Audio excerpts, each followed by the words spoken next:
গলায় মালা নিয়ে একাদশী ব্রত করছেন, করছেন তো? জোরে বলুন। মরবেন আমার কি, করুন একাদশী, অষ্টমী, জন্মাষ্টমী, সারাদিন না খেয়ে আছেন, সারাদিনের পরে কি খাচ্ছেন? ময়দা, তাই তো? ময়দা খাচ্ছেন।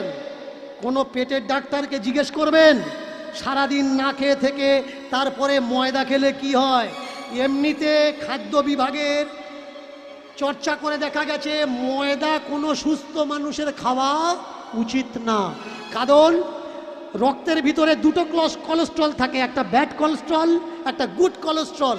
আর ময়দা শরীরে রক্তের ভিতরে ব্যাড কোলেস্ট্রলকে বাড়িয়ে দেয়।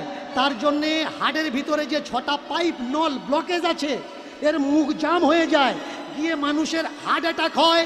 তার জন্যে বাইপাস সার্জারি বা বুকে মেশিন বসানো লাগে।